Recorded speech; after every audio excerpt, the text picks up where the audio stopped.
make sure you keep your eye on this guy. He's going to be joined by INTERNETHULK, who is playing Roadhog, which is excellent. And he's got the shark skin. That skin is so good. Yeah, I love shark it. skin is so good, by the way. In case you haven't seen it, there's the shark skin for Roadhog. Super tasty, as INTERNETHULK is showing off right now. Talespin on Pharah, and that is Lone Wolf Pharah over there. HarryHook will be popping by on Lucio, so he quite likes his Soldier 76, but he's playing the support role this time on Dorado first point, which is quite interesting. And I don't know if Flippy is going to be staying on Torbjorn. Something tells me maybe not.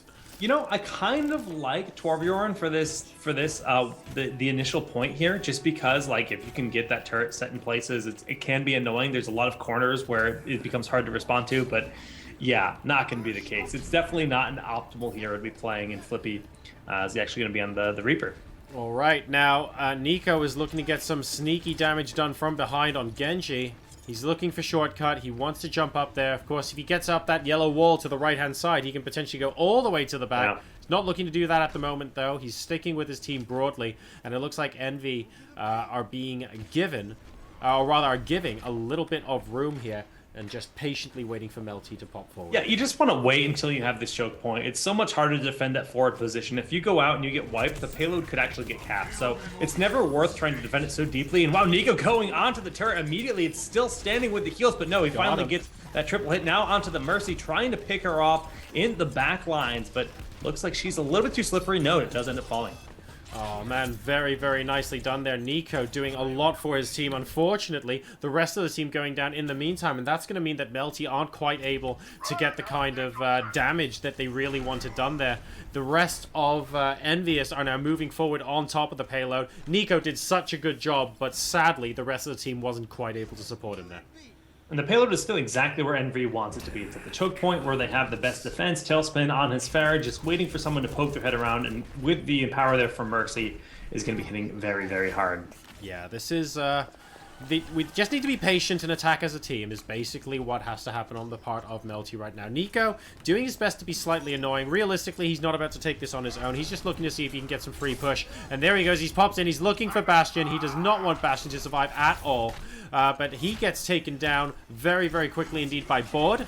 And, oh, there's the Sushi Blade coming out from him as well. So potential for an absolutely massive amount of individual skill. But he is finally going to go down. And Talespin doing a lot of unanswered damage from the sky. That's pretty much the name of this series so far, is just Talespin is not being responded to. They can't seem to be able to get a handle on him, and he's just putting too much DPS out for sure. The point has made very little progress from the initial push, and, you know, we just need to see Melty find something, find the actual synergy to push and take out Talespin. And, well, I mean, we just need a little bit more of those hit scan here. Oh, hang on a second. There is the rocket barrage, managing to kill off just the one person. At the moment, though, there's only Baud and Kabal alive on the side of Melty. He's going to get taken down by Cocco. Baud is on top of the point, but what good is that going to do when it's basically 6v1? He's dashing off to where there are health packs, so we'll be able to grab that. And it looks like, once again, we have a successful hold.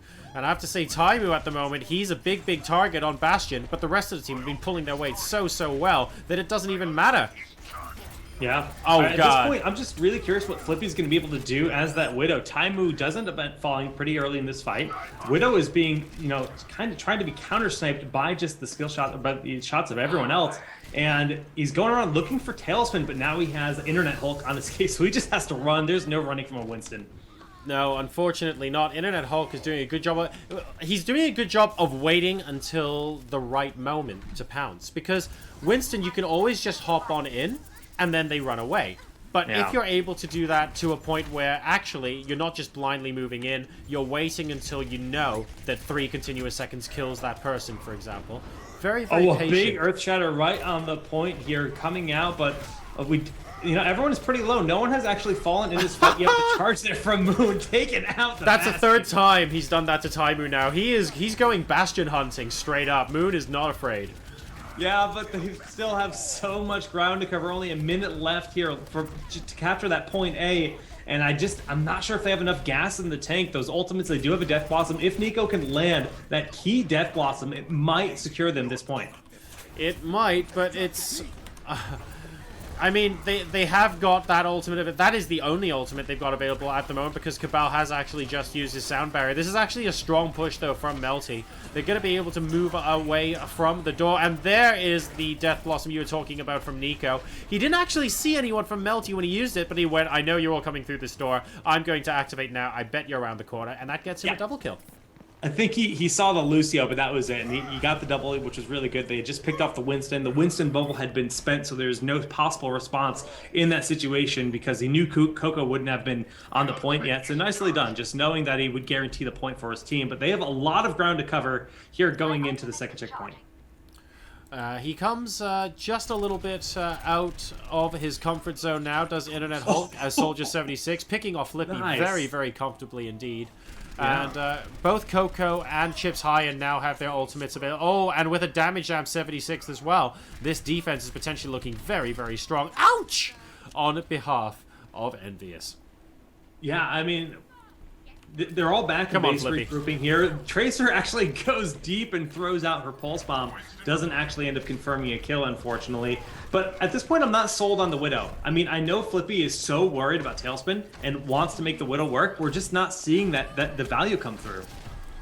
Well, he's managing to land his shots. I mean, Flippy is doing very, very well, it has to be said. And now that his team are pushing underneath, it's going to make it more difficult for EnVyUs to focus on Flippy because there's this massive target and a massive ball of bullets coming at them from below. So that's really good. But he's not getting the kills he needs. And I think that's really the, at the end of the day, that's what counts. Right. It's like, it's just the balance change. It feels like if the balance changes weren't there, he'd probably be getting the kills. He's very close every time, it seems, but not quite enough. But Nico going in up here to the top, trying to take out that Mercy. Always that critical target. So close to doing so, but has to back away. Oh, and Reinhardt going ahead and charging away. Kabal managing to pick him off, though. And he is a little bit offside. Oh, hang on a second. That's INTERNETHULK, actually, with Tactical Visor. And he's going to take one kill off on Baud. He's looking for Flippy. He finds Flippy. There's a massive res coming out from Melty, and he's going to have to duck away. Not able to do so. And now Melty are potentially back in the game, but Flippy going down. That's not too much of a problem as long as everyone else stays with the attack, though. Yeah, right now we actually have Nico and Baud going deep. Nico popping his ultimate right now, going deep in, but no, Cocco and crew managed to take him out. Very, very nicely done. I mean, if he got another couple of chops off with that Dragon Blade, that could have been potentially catastrophic here. And now it's becoming a little bit more of a brawl, and we are significantly closer to the spawn point of EnVyUs. So I feel like they're going to have an easier time here defending. I'm not 100% certain this can work. On the side of Melty, I feel like they're going to have to regroup one more time. Yeah, I mean, it feels like you said, they're getting close. They managed to take out INTERNETHULK, which is a big win, you know, for that defense. The res coming out, though, for the offense. At this point, Melty is poised to get it. I don't know, man. Taimou can do an awful lot on Tracer. Okay, now with the sound barrier as well, it's looking a lot more likely. Taimou has an awful lot of unanswered damage right now. There's a pulse bomb. If that takes out Baud, it doesn't because he manages to use Primal Rage just in time. And that might end up making the difference here. But Degun gets taken down. Yeah. I told you, never underestimate Taimou. Seriously, man, he is going to town. Dragon Blade once again being cast. It does not matter. Genji is lights out. Flippy is incredibly low as well. He's going to end up falling. And Taimou chasing Kabal away, just making sure they get nowhere near this payload during the last 10 seconds. And he now has the ultimate already. Yeah, I just think when I said I'm not so sure Melty can do this, why? Because Taimou's alive and somewhere on the map. That is basically what happened there. He chucks up the pulse bomb in celebration. Classy, classy. Yeah, man, that was very well played. I guess you're right. Never underestimate Taimou, but Talespin, he made the plays happen, especially early on. He held the grounds, the aerial battles, they were in his favor. Actually, does he get Mercy in this play too? Oh my goodness. He's looking for it. He's looking for it. Yeah, he does. Oh gosh. I think he ended up getting Genji as well. Envy, holding the second point before it gets captured. Did it get captured? It did, right? The second point did not get captured. Okay. No. So Dorado match time was 8 minutes. You're right, because time went out. So 8 minutes exactly here. And technically it would be the time when they captured the first point that would have mattered.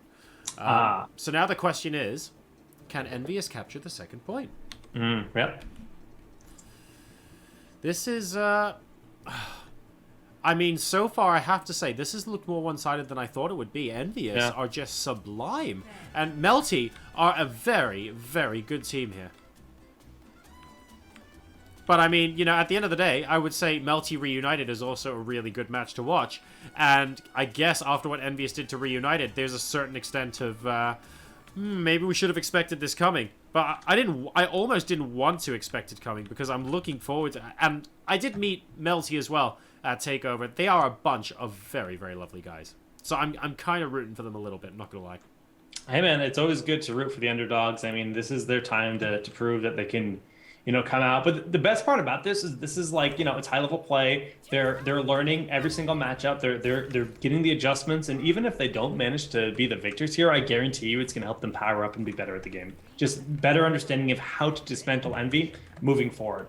And, well, it's far from over because this is a best of 7. We're not even done with the second game. That's very true as well. Melty have plenty of time to regroup, and they have already, unlike a lot of the teams that are challenging today, they have already spent at least part of the beta as the team to beat, by the way. So they have experience of being at the top. They're very, very good at gelling together as a unit and knowing when and where to engage. EnVyUs have been doing it a little bit better so far, and as a result, they've been able to hold in situations where Melty wasn't quite able to do so. But Melty seems to be able to adapt, though. That's the big thing. They're like learning, you know, just the small mistakes that have cost them, you know, big pushes on the side of Envy or, you know, whatever. They're making those adjustments as the game progresses. Precisely, and it's those adjustments that are going to be making this potentially taking the game over to EnVyUs here. I'm going to be watching Taimou because his Genji, sorry, not his Genji, his Hanzo is scary as heck.